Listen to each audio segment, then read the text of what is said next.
Good morning student. आपका BA first year BA BEd second year class में welcome है।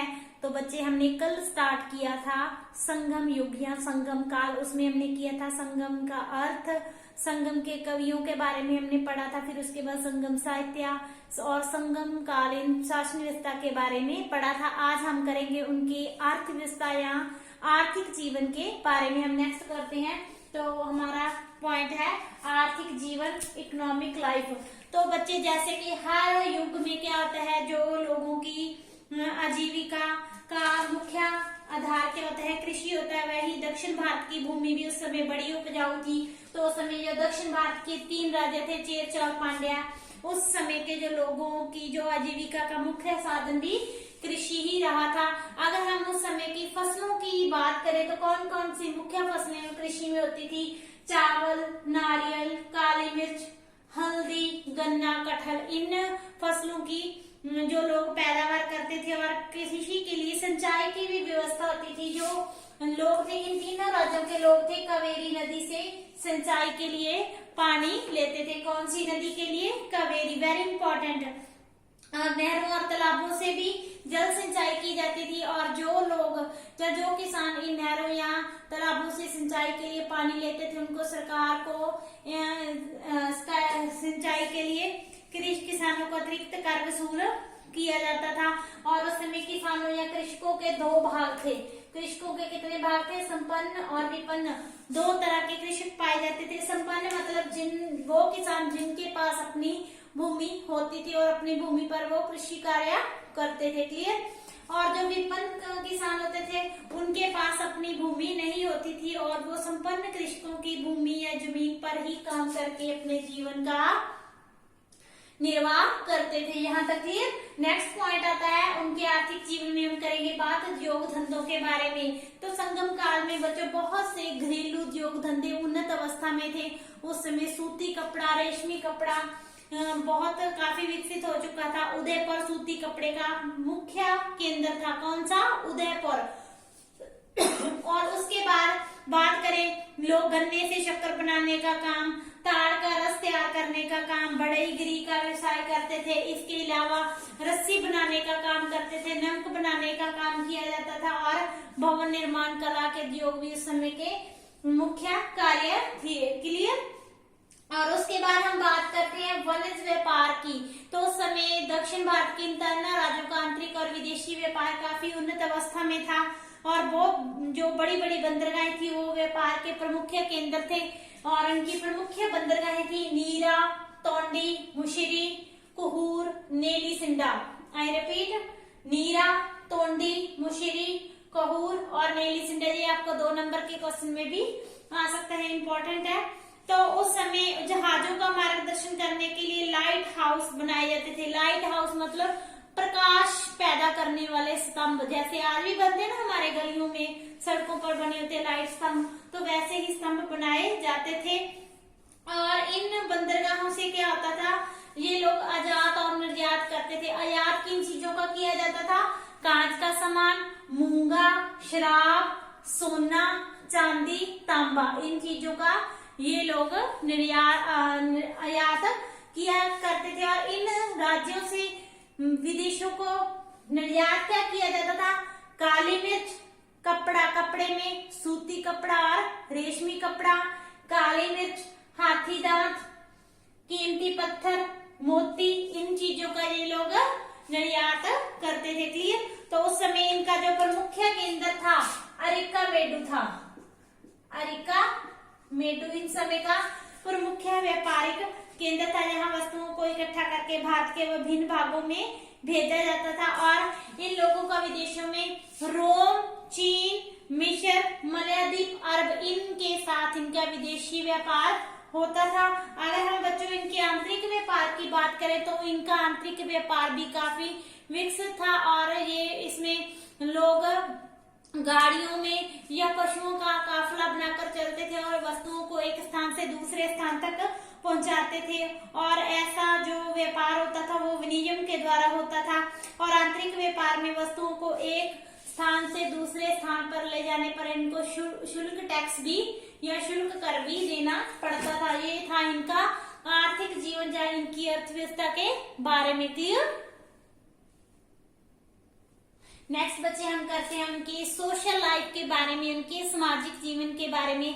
अगर हम उनके समाज के बारे में बात करें तो उनके समाज का जो वर्गीकरण किया गया था उसके आधार पर जो इन तमिल राज्यों में 5 वर्ग पाए जाते थे। समाज में कितने वर्ग पाए जाते थे? 5। पहला होता था धार्मिक वर्ग, जिसमें ब्राह्मण और ऋषियों को महत्वपूर्ण स्थान दिया जाता था। किसको? ब्राह्मण और ऋषियों को महत्वपूर्ण स्थान दिया जाता था। और इनका कार्य क्या होता था? जो ब्राह्मण लोग होते थे, ये लोग का कार्य वेदों का अध्ययन करना, धार्मिक क्रियाओं का अनुसंधान करना, पूजा पाठ करना और अध्यापन कार्य करना होता था। इनका समाज में विशेष आदर और सम्मान होता था। क्लियर।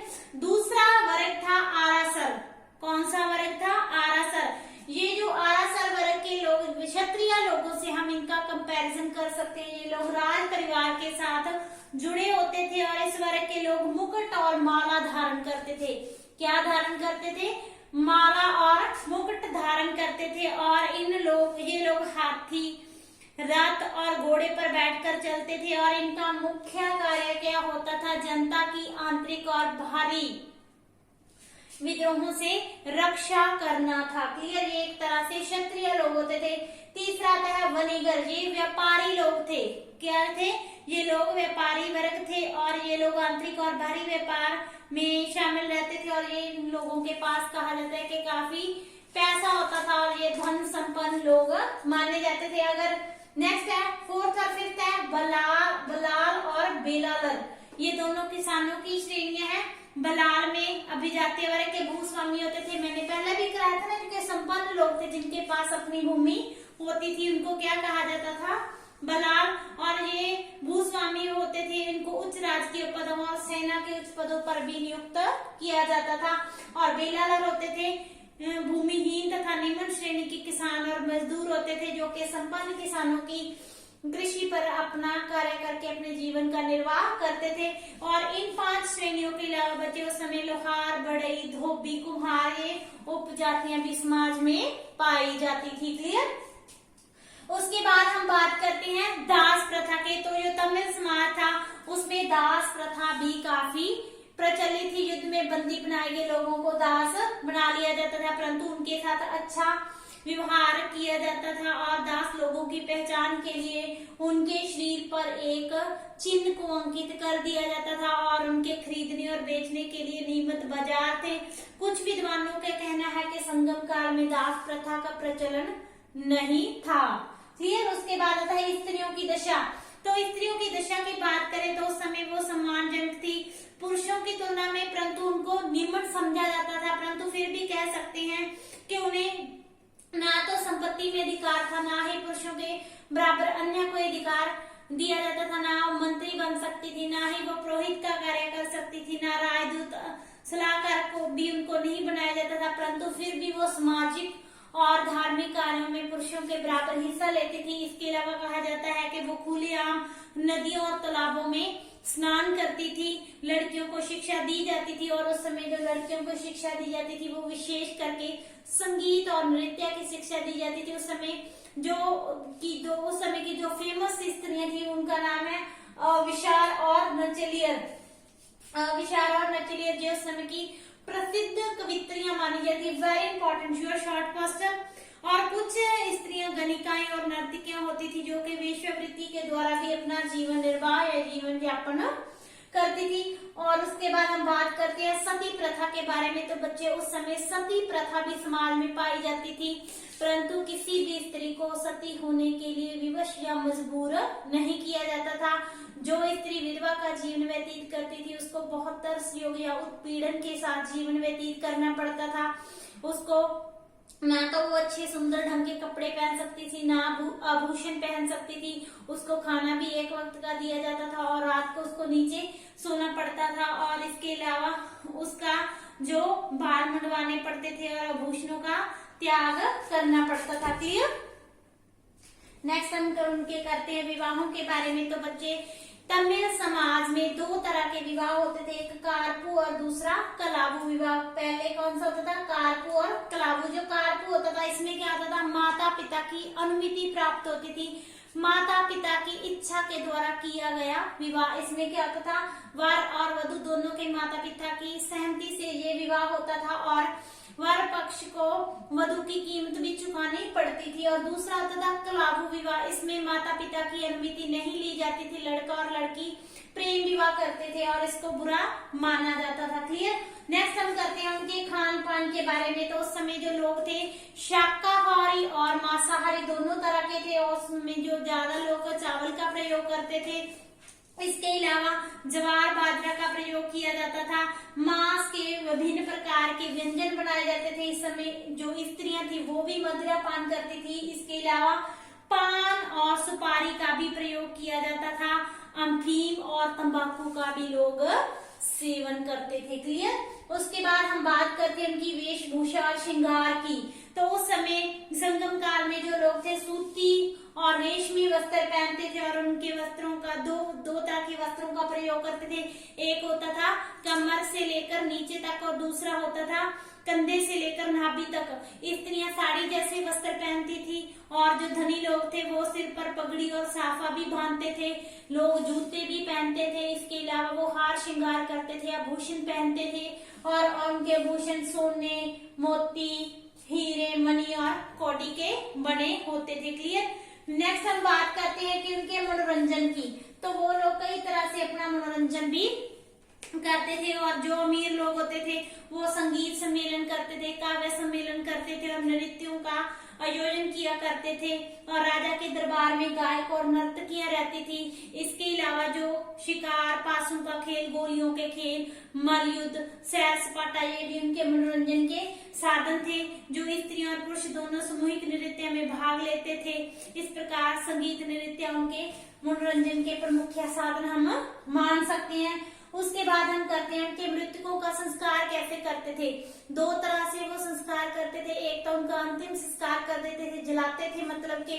दूसरा क्या था, उसको दफनाते थे और दफनाते वक्त बहुत सी धार्मिक क्रियाएं की जाती थी। कहा जाता है कि अगर किसी व्यक्ति की मृत्यु हुई है तो उनको दफनाते समय उसकी विधवा उसकी धूम पर चावल का लड्डू रखकर उसको अर्पित करती थी और कई लोग अपने परिजनों के सम्मान में ईंटों की समाधियां भी बनाते थे। क्लियर। उसके बाद हम उनके मकानों की बात करें तो जो अमीर लोग होते थे उनके मकान ईंट चूने के बने होते थे। अनेक मकान 2 मंजिले होते थे। बड़े बड़े मकानों में कई कई कमरे होते थे और मकानों के आगे विशाल अहाते होते थे। मकानों की दीवारों को पशु पक्षियों और देवी देवताओं के चित्रों से चित्रित किया जाता था। मकानों में फर्नीचर की विशेष व्यवस्था भी की जाती थी। इसी तरह जो सामान्य और जो उनके फर्श कच्चे होते थे। उसके बाद करते हैं हम उनके सामाजिक रीति रिवाजों और मान्यताओं के बारे में। तो लोग अतिथि सेवी होते थे। वो दावतों पे मांस, स्वादिष्ट मिठाई, चावल के व्यंजन और दूध मिश्र सांभर की विशेष व्यवस्था रहती थी उसके समय। और उस समय गौ हत्या, भ्रूण हत्या और ब्राह्मण हत्या को ये लोग पाप समझते थे और ये लोग भूत प्रेत और जादू टोने में विश्वास रखते थे और बच्चों को तबीज भी पहनाते थे। आज के लिए इतना ही। कल हम नेक्स्ट क्वेश्चन करेंगे। Thank you so much.